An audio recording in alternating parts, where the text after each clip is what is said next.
We have a question for you. Regarding the recent Financial Times publication, which reported that the United States was struck by the intransigence of Russian Foreign Minister Sergey Lavrov during his meeting with U.S. Secretary of State Marco Rubio on the sidelines of the UN General Assembly in September. According to the newspaper's sources, Lavrov's intransigence stance on the conflict in Ukraine led the American side to doubt the usefulness of negotiations with Moscow on a settlement. How would you comment on this report? Well, you knew what to ask. Of course, this is a fantastic story, in my opinion.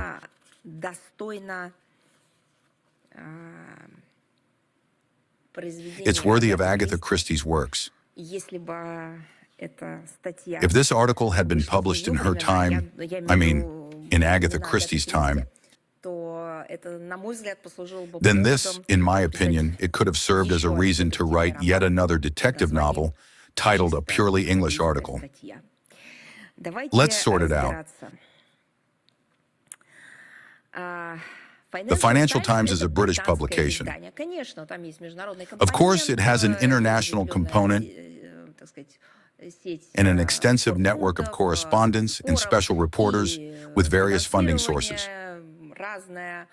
Well, one way or another, the main headquarters and the primary, let's say, how to put this best?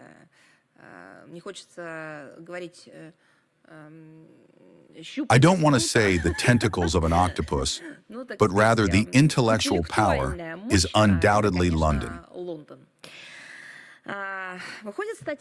An article appears devoted to Russian-American negotiations.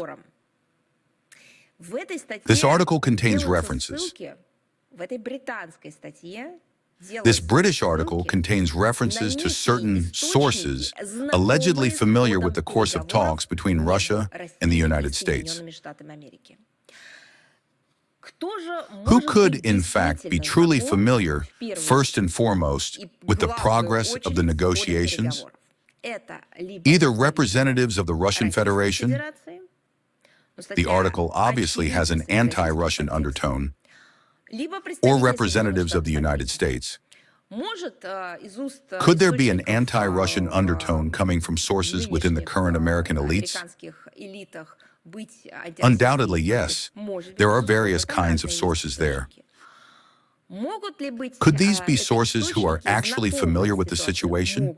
They could. But there is one interesting inconsistency. American sources who are truly aware of the situation surrounding the Russian-American negotiations would not have leaked this information to British media. They would have fed it to their own journalists. Now the second point.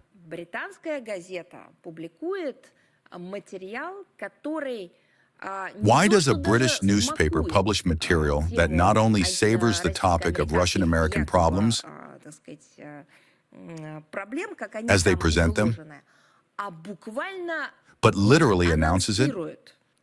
At the same time, no specific individuals are named. We did not expect names, but at the very least, one could have expected references to positions or the sphere from which the source comes. I think one could expect that. Why does such an article appear? Yes, because it is Britain itself. We mean not the British people as a whole, but this conglomerate of political elites and intelligence services that serves as the main support point for escalating the situation around Ukraine. There is a whole range of evidence for this. The first has already been mentioned. This is the very same destructive, provocative activities which were carried out by Britain even before 2022 in the context of the situation in and around Ukraine, and certainly against the European Union, were unequivocally aimed at weakening the European Union. But we also recall 2022. Who was behind the disruption of the negotiation process that began then? Certainly Britain. And not just one newspaper or a couple of sources, but directly Boris Johnson, if I'm not mistaken. He was the prime minister of the country at the time. Correct? Yes, he was the prime minister who personally came, so to speak, to Ukraine and personally persuaded the Kiev regime to discontinue negotiations with Russia. Why? Because the negotiation process, diplomatic settlement, and peace in Ukraine as a whole are not needed by Britain. With exactly the same zeal and the same objective, this article was prepared and published.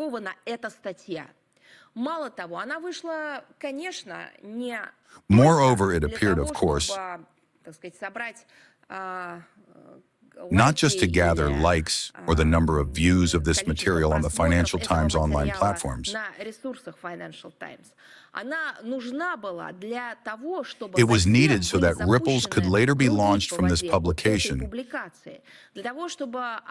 so that it would become the very source that could subsequently be cited. After all, the Financial Times is a respectable publication with its own history, investigations, and so on. If one refers to some sources, obviously this information will not last long.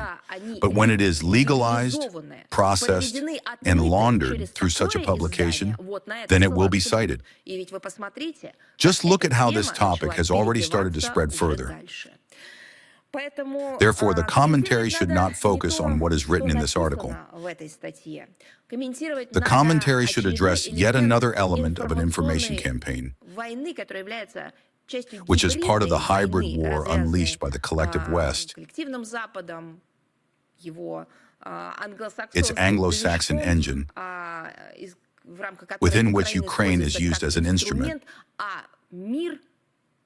And peace, stability, and security on the European continent are treated as an anti-goal for them.